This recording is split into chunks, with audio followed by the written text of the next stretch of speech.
بچے کہنے لگے ماں سے، بچے بچیاں 12 تھے، ماں سے کہنے لگے کہ عید کا موقع آ رہا ہے، ابا سے کہو ہمیں نئے کپڑے تو لے کر دیں۔ ان کی ماں کا نام ہے فاطمہ، بچوں کی ماں کا نام۔ حضرت عمر گھر آئے، بیگم نے کہا بچے کپڑے مانگ رہے ہیں۔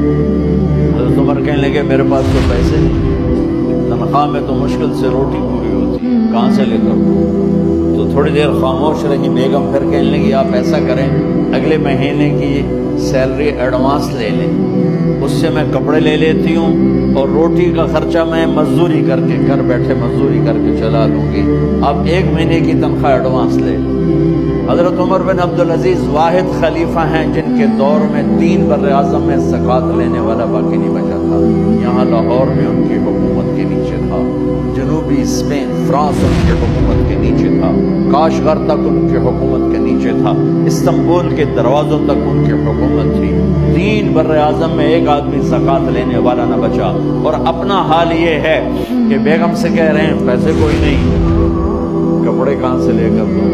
اور بیگم طریقہ بتا رہی ہے کہ آپ اگلے مہینے کی تنخواہ ایڈوانس لے لیں، اس سے میں کپڑے لے لوں گی، اور چولہے کا خرچہ روٹی کا خرچہ میں گھر بیٹھ کے مزدوری کر کے کما لوں گی۔ تو حضرت عمر کہنے لگے ہاں یہ ٹھیک ہے۔ باہر آئے وزیر خزانہ مزاحم، انہیں بلایا کہ بھائی ہمیں اگلے مہینے کی تنخواہ ایڈوانس چاہیے۔ اس نے کاغذ قلم آگے رکھ دیا، کہا حضرت آپ مجھے لکھ کے دے دیں، آپ 1 ماہ زندہ رہیں گے، میں آپ کو تنخواہ دے دیتا ہوں۔ چپ کر کے اٹھے، ایک لفظ نہیں بولے، گھر گئے، اپنی بیگم فاطمہ سے کہا بیگم بچوں سے کہہ دو باپ کے پاس کپڑے لے کر دینے کی سکت نہیں ہے۔ اور خزانے ایسے بھرے پڑے تھے کہ زکوٰۃ لینے والا کوئی نہیں تھا۔ عید کی نماز ہوئی، نماز کے بعد جب ساری فیملی ملنے آئی اور بچے بھی ملنے آئے تو ان کو دیکھ کر ان کی آنکھوں میں آنسو آ گئے۔ کہنے لگے بچوں آج تمہیں دکھ تو ہوگا اپنے باپ پر کہ ایک جوڑا کپڑا بھی لے کر نہ دیا عید کا۔ تو ان کے ایک بیٹے نے کہا ابا جان آج ہم بڑے خوش ہیں، ہمارا سر اونچا ہے کہ ہمارے باپ نے مسلمانوں کے مال پہ ڈاکہ نہیں ڈالا۔ یہ ان کا طرز حکومت تھا، اس طرح انہوں نے حکومت کی۔ گھر میں تشریف لائے تو بیٹیوں سے بات کی تو انہوں نے منہ پہ ایسے دوپٹہ رکھا ہو، تو فرمانے لگے کپڑا تو ہٹاؤ، دوپٹہ کیوں رکھا ہوا ہے؟ تو گھر کی خادمہ زور زور سے رونے لگی، کہنے لگی امیر المومنین آج آپ کی بیٹیوں نے کچا پیاز توڑ کے روٹی کھائی ہے تو وہ اس کی بو ہے منہ میں، آپ کو بو سے نفرت ہے اس لیے منہ پہ کپڑا رکھ لیا۔ حضرت عمر اتنا روئے کہ ان کی داڑھی تر ہو گئی۔ کہنے لگے آخر میں جب تھوڑا آسرے میں آئے کہا میری بیٹیوں تمہارا باپ تمہیں بڑے اچھے کھانے کھلا سکتا ہے لیکن میں جہنم کو برداشت نہیں کر سکتا۔ اب مرنے کا وقت آ گیا۔ جب وہ گورنر تھے تو 60 اونٹوں پہ ان کا سامان چلتا تھا، اور جب وہ امیر المومنین بنے تو عیادت کے لیے لوگ آ رہے تھے تو سالم عیادت کے لیے آئے، فاطمہ کے بھائی۔ کپڑے دیکھے امیر المومنین کے تو بہن کو ایک طرف کر کے فرمایا کہ لگے امیر المومنین کے کپڑے تبدیل کروا دو، لوگ پوچھنے آ رہے ہیں تو میلے کپڑے اچھا نہیں لگتا۔ کہا جی بھائی کرواتی ہوں۔ اگلے دن جب وہ حال پوچھنے آئے تو پھر وہی کپڑے تھے تو انہوں نے ان کو الگ جا کر کہا بہن میں نے تمہیں کہا تھا کپڑے بدلوا دیتی، کیوں نہیں بدلوائے؟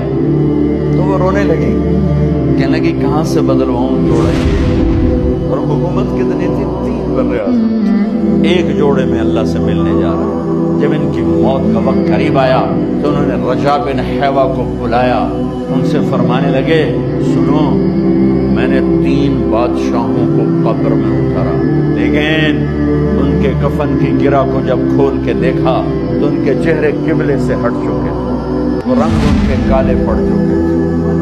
ولید بن عبد الملک، سلیمان بن عبد الملک، عبد الملک بن مروان، عبد الملک باپ، ولید بیٹا، سلیمان بیٹا، یہ تینوں کا ان کے چہرے کالے ہو گئے تھے اور ان کا قبلے سے منہ پھر گیا تھا۔ اب میں مرنے لگا ہوں، مجھے پہلے ضرور چیک کرنا کہ میرا اللہ میرے ساتھ کیا کرتا ہے۔ پہلے تینوں کی ظلم کی حکومت تھی، ان کے چہرے قبلے سے کیوں ہٹ گئے؟ آپ کو عجب بات بتاؤں، ولید بن عبد الملک روزانہ تہجد میں کھڑے ہو کے 10 سپارے پڑھتا تھا، 10 سپاروں کی تلاوت تہجد میں کرتا تھا کھڑے ہو کے۔ سلیمان بن عبد الملک تہجد گزار، عمر بن عبدالعزیز نے اسی سلطنت کو عدل سے بھر دیا۔